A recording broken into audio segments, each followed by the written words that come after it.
Alright, hello and welcome, episode 11 of Playing Like Pulis, and if you've been watching, you'll know that form recently has been incredibly poor away from home, and we've been really unfortunate to have been given Arsenal, Spurs and United all in a row, and if you watched the last episode, you'll know how painful it was playing both Arsenal and Spurs in basically a scope of 3 days, and 3 days later we now have to play Man United. The only positive is that our form has been really good at home so far this season playing this way. And yeah, we got a draw against Chelsea and we beat Man City as well. So we beat one half of Manchester. Let's see if we can beat the other half. In terms of our starting lineup, I don't even know why I bother going through this anymore. It's pretty self-explanatory. The only change is Ranieri comes in for Charlotto, who of course got injured against Spurs. And that is basically it. So as for Man United, 4-2-3-1, Darmian, Lindelof by Blind, Matic and Pogba in midfield, Mata on the right, Rashford on the left, with Mkhitaryan, the Armenian, just behind Romelu Lukaku. So here we go again with one of these dreadful team talks, and unsurprisingly, it does end dreadfully. Talking to the players, cautiously, I have faith in you. They don't really care if I've got faith in them, because they don't really care who I am. I'm just some weird Sunday League guy. Opposition instruction-wise, I think given... Yeah, there we go. So, given the amount of fixture congestion that has just been going on recently, I think we've naturally got to try and go in hard on both Pogba and Mata to keep things simple. And obviously, we'll start off defensively and then switch to our normal approach 5 minutes in. Okay, Man United, 4-2-3-1. De Gea, Darmian, Lindelof by Blind, Matic, Pogba, Mata, Mkhitaryan, Rashford, Lukaku. And I think more than ever, it's going to be really important that our defensive forward does try and really help out defensively, because that midfield of Matic, Pogba and Mkhitaryan, I mean, it's 10 levels above our midfield, isn't it? And ideally, we don't want to be playing a 4-4-2 against this kind of approach, but the save is called Playing Like Pulis. So, okay, so let's try and do this team talk. I can't tell them that. It's time to put an end to this poor form. Some look delighted, some want me dead. Obviously, there's been a lot of fixture congestion recently, so I'm thinking of tackling hard these two. I kind of scouted them early on and noticed that they were both low on health, and when I just realised they're in the starting lineup, it's kind of a no-brainer. I'm very surprised by the fact that we've sold Man United fans basically half of our stadium, in case you guys noticed that. But yeah, so we're going to start off defensive, obviously. Let's get Tom Hemed involved by marking Nemanja Matic to try and stop him being that anchor man between the defence and the midfield for Man United. And yeah, it's going to be hard to get a result. I think what's important here is it's a home game. We've been very, very good at home, even against the big sides. The only team we've lost against has been Southampton. So even though, again, can't really come into a game like this against Mourinho's Man United and expect to really do anything with the quality that we've got in our side, we've at least got some positives. One negative there was that goal kick going straight to Darmian. Now, we need to be able... You can see Hemed is sticking close to Matic there. And, well, it's not really relevant, to be honest, that Hemed is stuck close to Matic, because Mkhitaryan did not get picked up there by Shane Duffy. I think it's Shane Duffy there with the afro, because hairstyles on Football Manager 18 are a joy to behold. No, it was actually Grosser who should have really followed Mkhitaryan in the process of making that run, and we find ourselves 1-0 down already. So remember that nice home form we had. Yeah, not against Mourinho. So right, okay. I think I'm going to be forced into basically telling Hemed to try and stick closer to Paul Pogba at this rate. They've got more men in midfield, they've got more quality in midfield. If we're going to play the way we want to play, we need to be able to win that ball back and counter-attack and create an attack.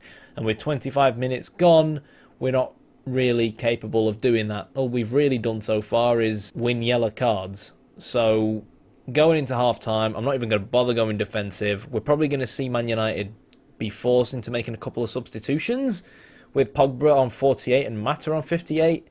From a positive perspective, though, it's only 1-0. So we could still turn this around. But in order to turn it around, we actually do need to get into Man United's final third, which, believe it or not, is helpful. So Solly March has had a shocker, so Murphy's just going to come straight on.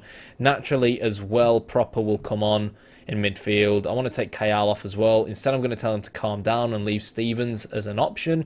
And obviously, we still need to leave a sub for later on. We're going to kick things off defensively.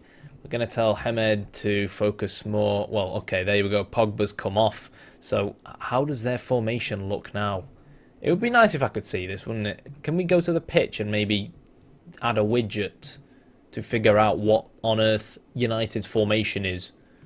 Okay, so it's Matic who's playing further back and it's Carrick, right? Okay. Carrick's basically been a direct swap for Pogba. And for God's sake, a direct swap for Pogba? Where on earth has that thing gone? I don't know. I have lost the play button thing. Okay. Okay, so Tomer Hamed, tell him to stick closer to Carrick, because if he's now playing the Pogba role, he's going to be the one really being more of an offensive threat for Man United. And once 5 minutes have passed, we'll obviously switch to our usual approach. Man United are going to play the ball forward to Lukaku, who's done really well in terms of holding the ball up. Mkhitaryan finds Marcus Rashford, and okay then. That went well, didn't it? Okay. And this is... Come back to the middle of the screen. I mean, I'm not quite sure what Rosenior was doing. I think I know what it was. It's the fact that we got used offside trap on. So he moved forward with the defensive line and that happened. And this is driving me up the wall. Experimental up until this point.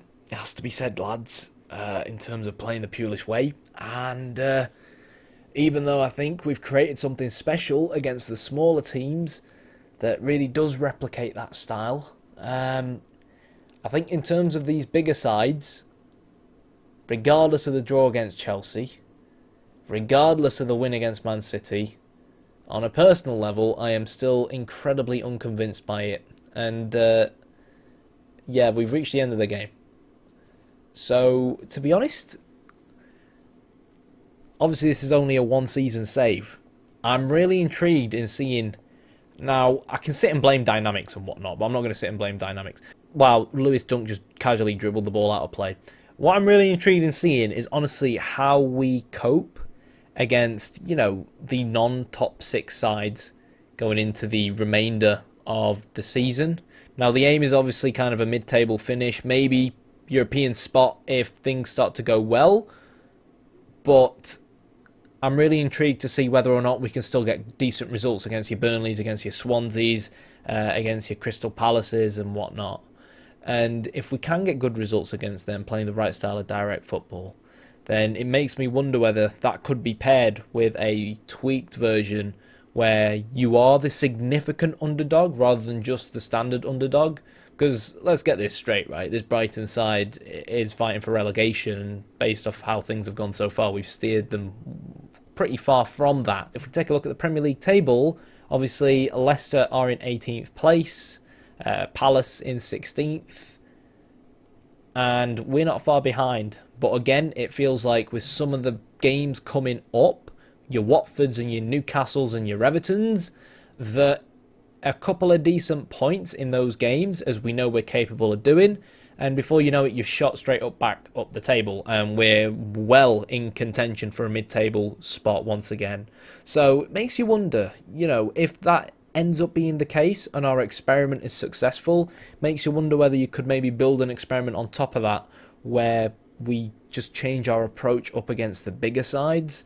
And it also makes me wonder whether or not I can maybe come up with something going into the second half of the season where we test the experimental tactic against the bigger sides. I'm just kind of baffled as to... Sometimes on Football Manager, to me, it feels like, unless you're using something game-breaking, at the end of the day, when there's a massive skill gap between players, there's only so much you can do. But I guess that's going to be it for this episode. A bit of an underwhelming episode, but then again, the last episode was incredibly underwhelming as well. I've got 2 important games coming up against Watford, Newcastle, a game against Everton as well.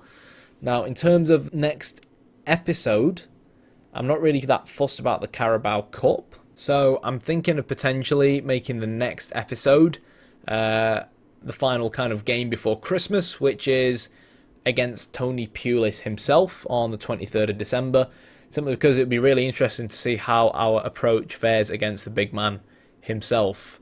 In the meantime, I've got some very, very difficult games coming up against Watford, Newcastle, Everton and Man City in the Carabao Cup quarter-final. We need to turn this form around. We need to sort out our dreadful away form.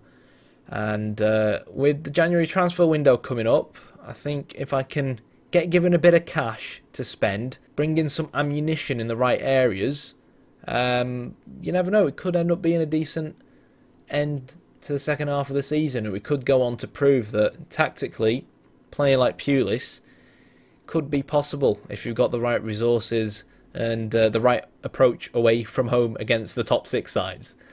Let me know what you think in the comments. Obviously, this entire series is a beta experimental series.